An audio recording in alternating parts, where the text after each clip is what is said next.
Warning. Warning. UFO detected.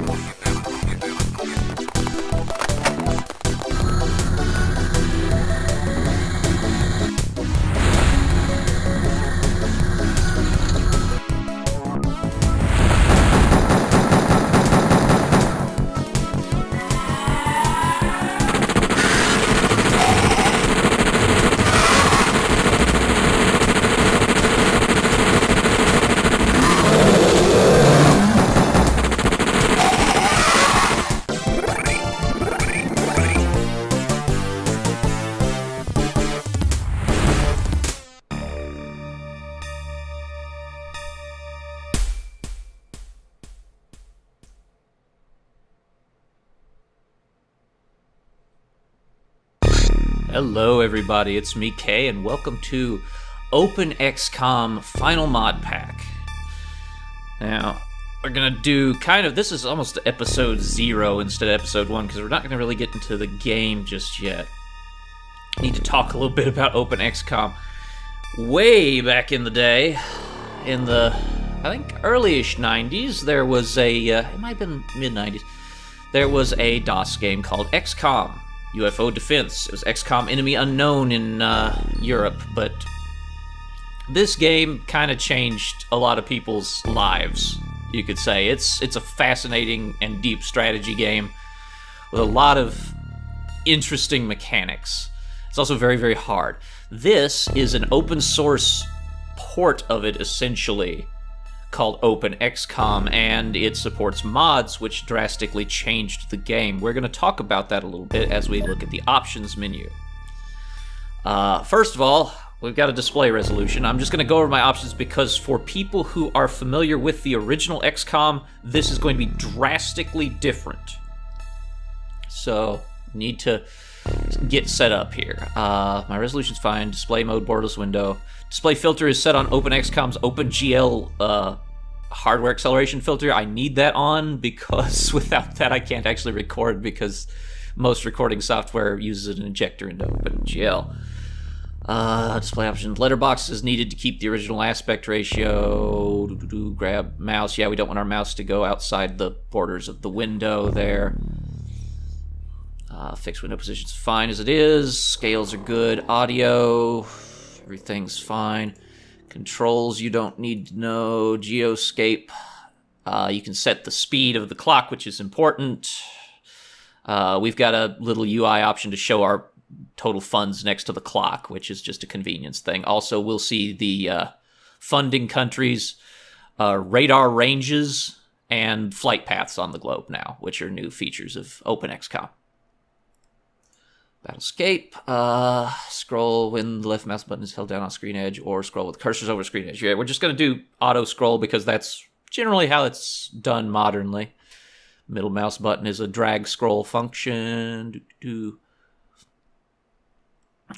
Yes, I want to see the time units that my unit will have remaining after moving to the destination.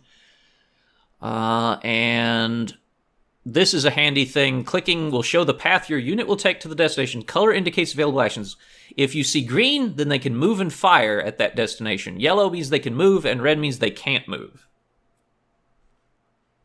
So red is just too far. Yellow means they can move there, but they can't fire at the end of it. And pop up a notification detailing who was killed whenever a soldier dies. Yes, please. That will be important. Advanced. Play intro. Yes, obviously. Auto save, yeah. Save's coming, no. It's irrelevant for this anyway. FPS limits are actually very good for my recording purposes. Invert drag scrolling, no. Aggressive retaliation. UFOs will attempt to detect your base at all times, regardless of their mission. No, that is a new feature that just makes it much harder. Custom initial base. Yes, because the initial base is terrible in default XCOM. You want to change that layout, and you can't do that after the fact. Building queue. Yeah, that would be just a convenience. Craft launch, no. Storage limit, no. Live alien sale. No need. Sonic training at any time. No. Realistic globe lighting, yes. Size strength evaluation, Yes, that lets me see psi levels, which is important. Interrogated aliens. Yeah, after you interrogate them, then you get a corpse. That's reasonable. I don't know why you just disintegrate them. Field promotions. Predict UFO trajectory. No. Sneaky AI. No, that's the AI from Terror from the Deep, and nobody wants that shit. Extender accuracy. Accuracy of shots drops off after a certain distance according to shot type. Yes, that actually seems quite reasonable. Inventory slots.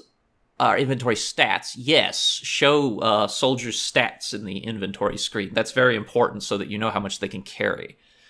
Soldier sprites, yes. Instant grenades. Set to go off on 0 turns will explode immediately when thrown instead at the end of the turn. Yes. Prime grenades. Explosion height. No. Auto end battle when the last living enemy is neutralized. Yes. Smooth bullet camera. The battlescape camera will remain centered on projectiles while in flight. Yes, that sounds good. Disable auto equip. Yes. Confirm fire mode. Yes. Alien weapon self-destruction, no. Psi capture, mind controlling all remaining aliens results in victory. Yeah, that makes sense. Psionic strength can be improved by experience and training. That's important for very late in the game because otherwise you end up with a lot of completely useless soldiers. Override line of fire. Take a shot when holding control regardless of line of fire rules. That's so important. Suppress panic messages for aliens unless they are visible to the player. Yes. Alien bleeding. Yes, they can receive fatal wounds just like I can. That's fair. And now for mods. Okay. Final mod pack. Yes, we need that. Aliens can pick their weapons back up. Yeah, that's fair. I can do that. Limit craft item capacities. No thanks. Unlimited waypoints. Don't need. The PlayStation Cydonia map. Don't need. Terror for the Deep damage model. Hell no. That would not work in this. Little explanation. In XCOM, your weapon can deal between 0 and 200% of its damage. In Terror from the Deep, it was 50 to 150%. You don't want that in this because there's an enemy that's nigh unkillable with that damage model. Gun melee. This lets you just beat people with your gun if you need to. Yes, that's fine. Psionic line of fire. We use a direct line of sight to the target. That, I don't know. I'm torn on that one. Starting avalanches, I don't... Yeah, may as well start with avalanche missiles equipped. I'm never going to use Stingray missiles, so... It's daytime, always nighttime. Fighter transports. Yeah, that... I might do fighter transports, we'll see. High explosive damage gets raised enough to pierce UFO walls. Yes.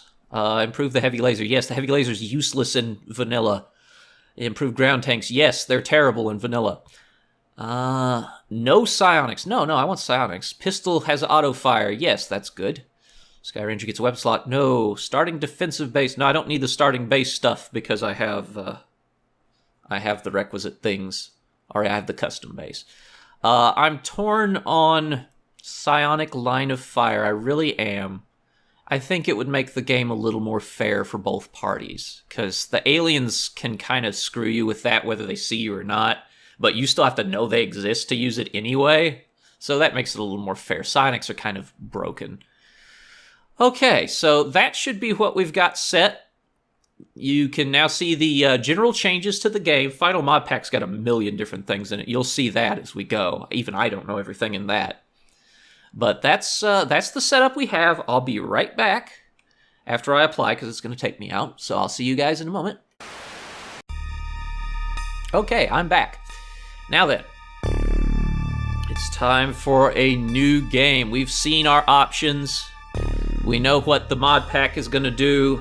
That's just kind of a little extra bit for people who are unfamiliar with the mod pack but familiar with the base game, because you're going to see things you're going to be like, what the hell's this? Now comes the choice. Difficulty level. Yeah, we're not going to do Iron Man because I have to record this, and if I have a crash or something, I'm screwed. here's a fun little story before we get started here, a little bit of history of this game. When this game came out, it was notoriously hard. That was because of a bug that was never discovered until many, many years later. That bug set the game to the superhuman difficulty level anytime you loaded a save. So after your first save, the game became incredibly hard. People just kind of got used to that, assumed the game was just that hard. And from there, they just got good at the game. But when Terror from the Deep, the sequel, came out, everybody wanted a more challenging game. So the easiest difficulty on Terror from the Deep is much harder than Superhuman on the original game, which is why Terror from the Deep is an ass. I can beat this on Superhuman, I've done it before, but in the interest of recording, we're going to bump it down to either Veteran or Experienced. Probably Experienced because I've not played with Final Mod Pack, and it makes a lot of changes to the game, and it makes the game more difficult. So I'm going to play on Experienced, just in the interest of making this not a massacre. So that's pretty good. Now we need to select a site for our base. Where do we want to start? You can see these circles show our radar range. We can't detect, and that's new to the mods. We can't detect UFOs outside of our radar range. I think we're going to set up just outside of London, and we'll call this base Avalon. A little Arthurian myth reference. There we go. Okay, so now, normally we'd have a base that looks absolutely friggin' terrible. We're gonna be setting up for proper defensiveness. Okay, I want the access lift to be right here, and we need to install the hangar. First of all, hangar there, a hangar there, and a hangar there. And the reason for this, if you're curious and unfamiliar with the game, is your base can be attacked. It's no great secret. This layout is the base layout when it's attacked. And aliens can come in through the hangars or the access lift. Now, normally the hangars are in 3 corners and the access lift in the middle, which means there's like 4 or 5 possible fronts that you're fighting on in your base. This way, you can kind of choke point at the access lift and move out to fight them. Large living quarters. Now, usually, the aliens will be showing up, and my guys will show up around their living quarters or various other areas. But we're going to set up the radar system here, the workshop and laboratory here and here, and the living quarters right here. Okay. Now then, we've got our base. This is Avalon base. First things we need to do... Well, first I need to explain things. This is set in 1st of January 1999. Now, the 90s, this game is a product of the 90s, and it's important to remember that. The 90s were kind of a time. For some of my viewers, you probably were very, very little in the 90s. So let me explain the 90s and sci-fi culture for a moment, because it's very important to understand the setting of this game. The X-Files was huge during the 90s. The 90s was a time for, like, the alien autopsy video, the famous alien autopsy hoax. You know, conspiracies about Area 51 and Roswell, all these things were rife and a very important part of popular culture. We were ready to believe that we were visited by beings from beyond the stars. And they were largely non-malevolent, as far as we could tell. The 90s were a time, you know, the excesses of the 80s had come to a close, and the 90s were a little more sensible, kind of quieter time. Unless things go the way this game suggests. In this game, all throughout the 90s, there's increasing reports of UFO sightings and alien abductions. Most governments don't take this seriously. Japan, however, does. The Japanese government creates a special task force called the Kiryukai, who disband about a year later, having never shot down a UFO or even seen an alien. Most governments start to take this seriously after much more widespread problems with UFO sightings and alien abductions and such show up. Eventually, most of the largest governments of the world form this extraterrestrial combat task force called XCOM to investigate and, if necessary, eliminate the alien threat that they believe to exist now. So, things have gone a little differently in the 90s in this timeline, and we are convinced that there are indeed aliens. Now, the great thing about XCOM is you can name all your soldiers. So, guess what, everybody? We're gonna just go ahead and start naming people. And I'll put myself in. I'll put my meat on the line. That sounds weird. I'll put my meat on the line. You know what I mean. I got skin in the game. Zdeno Dula. That's gonna be Chaz. Rose Sosa, you are now Carmine. Wait, I need somebody with terrible accuracy to be Carmine. This person has way too good accuracy. That's Milky. Actually, let's get a glimpse here. I have pretty good stats all around. My bravery's a little, health's a little low. I got decent time use, decent stamina, really good reactions, firing accuracy's great, so I'm probably gonna be sniping. Chaz is got no bravery. Well, that's wrong. But reactions aren't so good. Firing accuracy is good, however. Ton of time units. Got really good health. Good melee accuracy. Not a great unit, but the good news is I'm gonna go through so many people that you guys are getting cloned later, and you'll be like Milky the Second. This person has moderate firing accuracy. They will be occasional guest player Toby. Sergio. 53 firing accuracy is not that great, but let's see. Who else can we get? Oh, Serge. Let's put Serge in here. How many people do we have left? 3? Okay. Yeah, oh, there's our Carmine. Okay. John.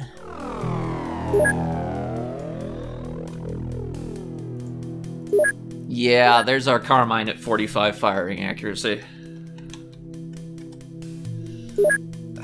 I'm still bitter about Final Fantasy 1. And we'll add in Jinx. Longtime contributor and occasional behind-the-scenes contributor, too.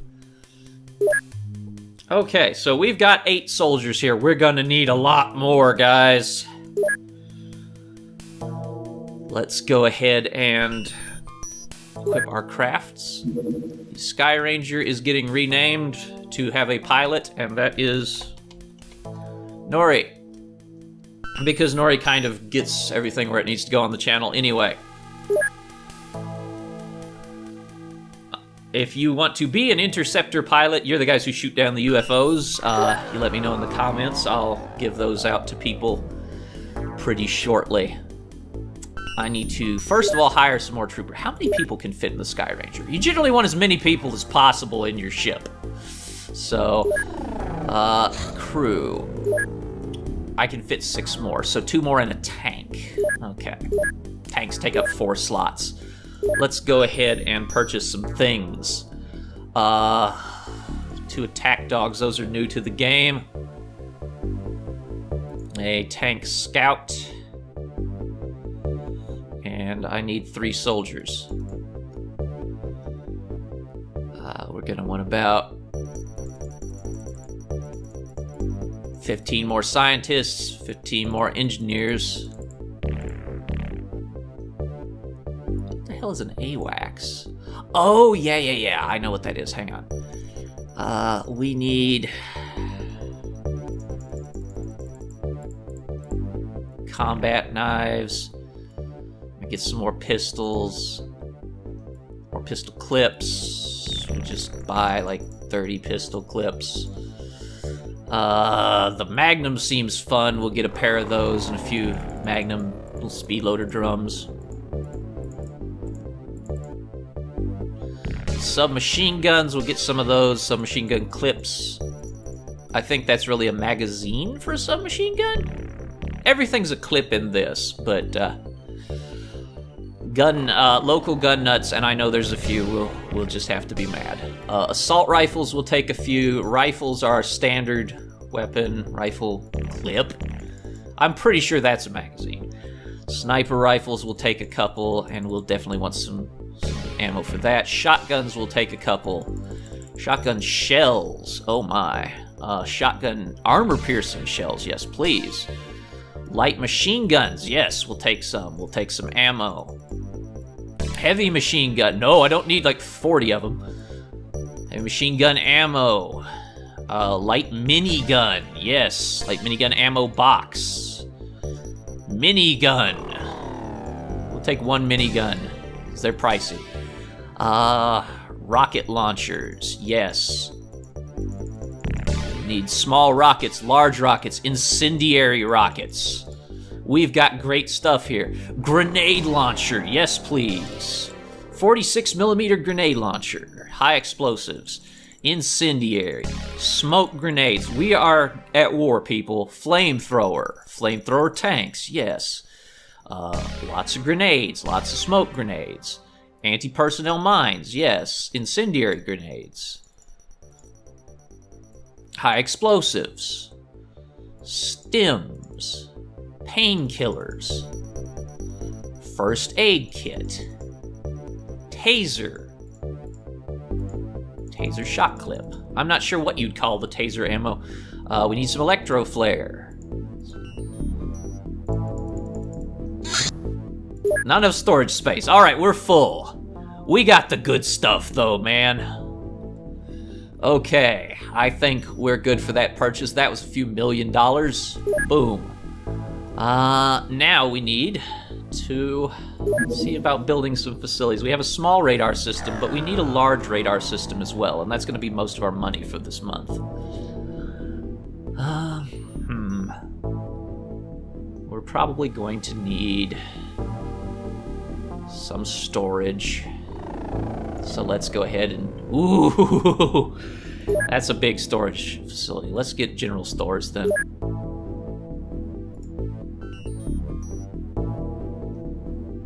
Okay, there we go. Alright, so we've spent most of our money. Now comes the fun part. This is kind of episode 0 because I need to get you guys input for the rest of this. If you would like to be a soldier or a pilot or an anything and you are not already a patron, because the patrons, of course, from my Patreon get in, just post in the comments section and let me know and I will put you in. I don't guarantee that you will live. You probably won't because this is original XCOM. But you will get in. No one will be turned away. At least until the game's over. Don't post like 3 years down the line or something, because I won't be able to get you in. But you know the routine. Just let me know. I'll get you in. No problem. And for now, we're going to cut this episode short because I need input from people. I will see you all next time when we start fighting aliens in earnest. Goodbye for now, everybody.